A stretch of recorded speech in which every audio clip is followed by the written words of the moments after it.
Allez, un petit tuto vite fait pour s'occuper avec ces restes de tissu. Moi, j'ai pris une vieille nappe qui me restait, une petite housse de tablette à faire. Alors, on choisit en fonction de la taille de sa tablette. On laisse dépasser un petit peu de 2 cm de chaque côté. Ça, c'est en fonction de la taille que vous aurez. Moi, je suis arrivée à peu près à 27 sur 22, mais vous, ça sera peut-être un petit peu une taille différente. On va faire 4 rectangles de la taille qui ira pour sa tablette. Ensuite, on va couper dans du molleton ou dans de la feutrine ou dans quelque chose d'un petit peu épais, 2 rectangles de la même taille.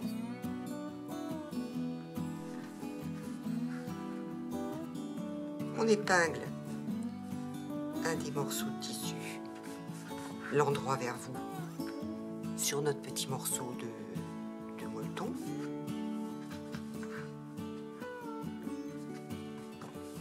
Je prends ma règle, un feutre effaçable et je vais tracer les diagonales. Voilà, je trace une diagonale qui va d'un point à l'autre. Voilà. Et puis ensuite, tous les 2 cm, je continue de tracer.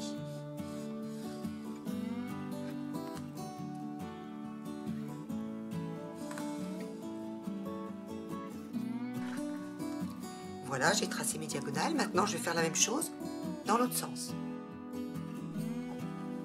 Attention, je me positionne bien pour être perpendiculaire aux lignes que j'ai déjà faites. Et là, c'est la même chose. Tous les 2 cm, je vais tracer, mais donc bien être perpendiculaire aux lignes déjà effectuées. Voilà le genre de quadrillage que l'on obtient. On va ensuite piquer à la machine sur tous les traits que l'on a fait, ce qui fait qu'on va assembler nos 2 morceaux ensemble. Et bien voici ce qu'on obtient une fois qu'on a piqué sur nos lignes. On voit bien nos diagonales qui sont piquées. De l'autre côté, on voit aussi notre petit motif en quadrillage. Et on va en faire un exactement pareil, un autre, le même. Moi, personnellement, je me suis amusée à faire un petit motif avec une petite broderie, mais absolument pas obligé. Voilà, 2 identiques. Et bien maintenant, on met endroit contre endroit nos 2 morceaux molletonnés et on va les épingler. Et on va les piquer tout le long, sauf en haut. Et puis, on fait la même chose avec nos morceaux de doublure.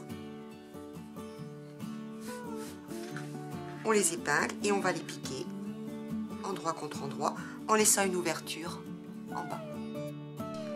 Voilà, on a donc piqué tout autour en laissant une ouverture. Vous piquez le plus près possible du bord parce qu'on n'a pas beaucoup de marge et puis il ne faut pas faire trop d'épaisseur, hein. Ensuite, on a fait la même chose avec la doublure. On retourne notre doublure sur l'endroit.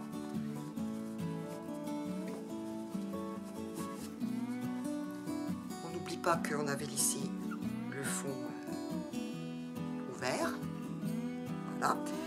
On va enfiler notre doublure endroit contre endroit dans notre petite sacoche matelassée.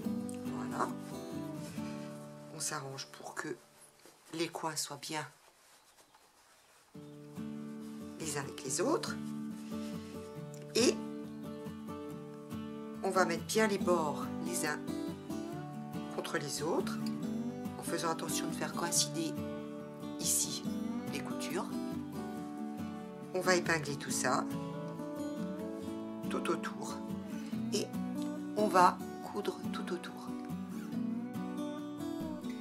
Voilà, une fois qu'on a piqué tout autour, On attrape notre doublure, on passe la main dans le petit trou qu'on a laissé et on va retourner tout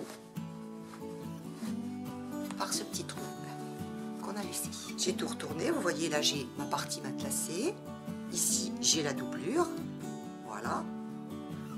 Je vérifie bien les coins, je vais fermer ici,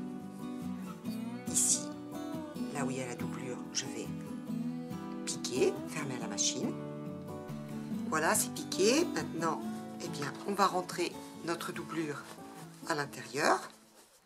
Je vais donc faire une surpiqûre. Je plie bien, voilà, pour que la doublure ne revienne pas. Donc, je vais piquer tout le long ici. Voilà, c'est terminé.